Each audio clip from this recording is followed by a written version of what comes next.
Samarqand davlat pedagogika institutida 3 dekabr xalqaro nogironligi bo'lgan shaxslar kuni munosabati bilan inklyuziya imkonlar ittifoqi mavzusida ma'naviy ma'rifiy tadbir o'tkazildi. Tadbirda institut rahbariyati, Turkiyaning Anadolu universiteti delegatsiyasi a'zolari, professor, o'qituvchilar, talabalar hamda Samarqand shahridagi 61-maxsus maktab-internatning eshitish imkoniyati cheklangan o'quvchilari ishtirok etdilar.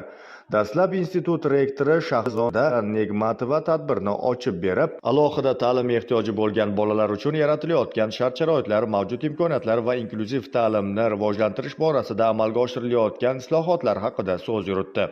Shundan so'ng turkiyalik mehmonlar o'z nutqida O'zbekistonda inklyuziv ta'lim tizimi izchil rivojlanib borayotganini ta'kidlab, aslida har bir inson teng imkoniyatlarga egaligi hamda har bir shaxs ma'lum bir yo'nalishda o'ziga xos qobiliyatlarga ega ekanini alohida qayd etdilar.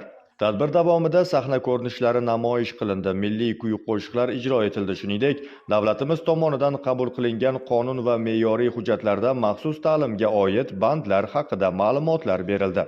Bugun Samarqand davlat pedagogika instituti tomonidan 3-dekabr xalqaro imkoniyati cheklangan bolalar kuni munosabati bilan inklyuziya imkoniyatlar ittifoqi nomli tadbirning tashkil etilishi butun respublikamizda alohida ta'lim ehtiyoji bor bolalarga qilinayotgan e'tiborning, imkoniyatlarning, shart-sharoitlarning kichik bir zarrasi desak mubolag'a bo'lmaydi.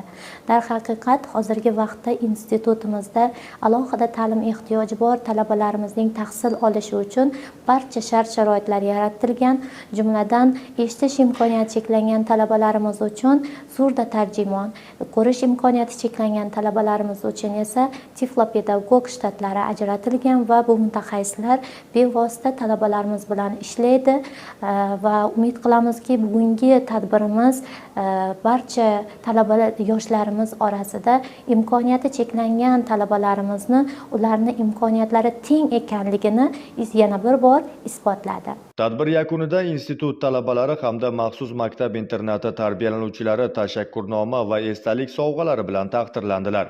Darhaqiqat, inklyuziv ta'lim bu faqat bir yo'nalish emas, balki imkoniyatlar ittifoqidir.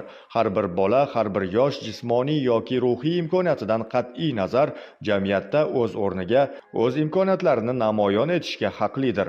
Mamlakatimizda amalga oshirilayotgan islohotlar, ta'lim muassasalari va xalqaro hamkorlar bilan birgalikdagi tashabbuslar esa ana shunday imkoniyatlarni yanada kengaytirayotgani bilan ahamiyatli.